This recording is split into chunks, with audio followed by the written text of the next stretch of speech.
నాపై ఆరోపణలు నిరూపిస్తే శాశ్వతంగా రాజకీయాల నుంచి తప్పుకుంటాను అంటూ మీలో సత్తా ఉంటే నిరూపించాలి అని అమలాపురం నియోజకవర్గ స్వతంత్ర అభ్యర్థిగా పోటీ చేస్తున్న పరమట శ్యామ్ కుమార్ అన్నారు. అమలాపురం మేధా గార్డెన్స్ లో మీడియా సమావేశంలో నిర్వహించారు. ఈ సందర్భంగా శ్యామ్ కుమార్ మాట్లాడుతూ 29 సంవత్సరాల నుంచి తెలుగుదేశం పార్టీకి సేవ చేశానని 5 సార్లు పార్టీ టికెట్ విషయంలో నన్ను పార్టీ మోసం చేసిందని ఆవేదన వ్యక్తం చేశారు. నియోజకవర్గంలో ప్రజలు అందరి సహకారంతోనే నామినేషన్ దాఖలు చేశాను అని అన్ని పార్టీల నుంచి అన్ని కులాల నుంచి నాకు పూర్తి మద్దతు ఉందని చెప్పారు.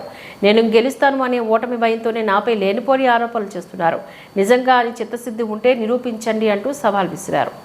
శ్యామ్ అనే వ్యక్తి డబ్బులకు లొంగేవాడు కాదు అని, అలా అయితే టీడీపీ నుంచి సానా సతీష్ వచ్చి ఆర్థికంగా పార్టీ ఆదుకుంటుంది అంటేనే వాటిని తిరస్కరించిన వాడిని. నేను అమలాపురం నియోజకవర్గం నుంచి ప్రజలు నాకే పట్టం కట్టబోతున్నారని శ్యామ్ కుమార్ ఆశాభావం వ్యక్తం చేశారు.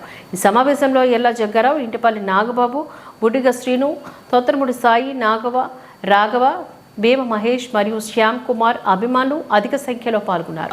ప్రభావం తెలుగుదేశం పార్టీ మీద ఉంది. తెలుగుదేశం పార్టీలో నాకుండే ఓటింగ్ నాకుండే అభిమానులు నాకు ఉన్నారు. మీరు శ్యామ్ అంటే మాట మీద నిలబడతాడని చెప్పారు. పార్టీకి రెబల్గా మీరు ఇవాళ స్వతంత్ర అభ్యర్థిగా నామినేషన్ వేశారు.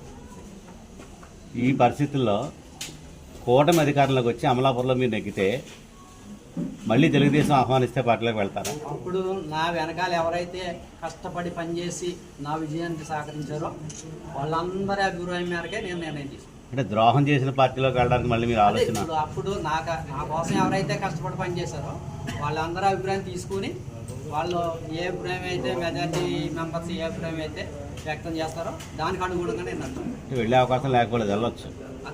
ఈ నాయకులు అభిప్రాయం మేరకు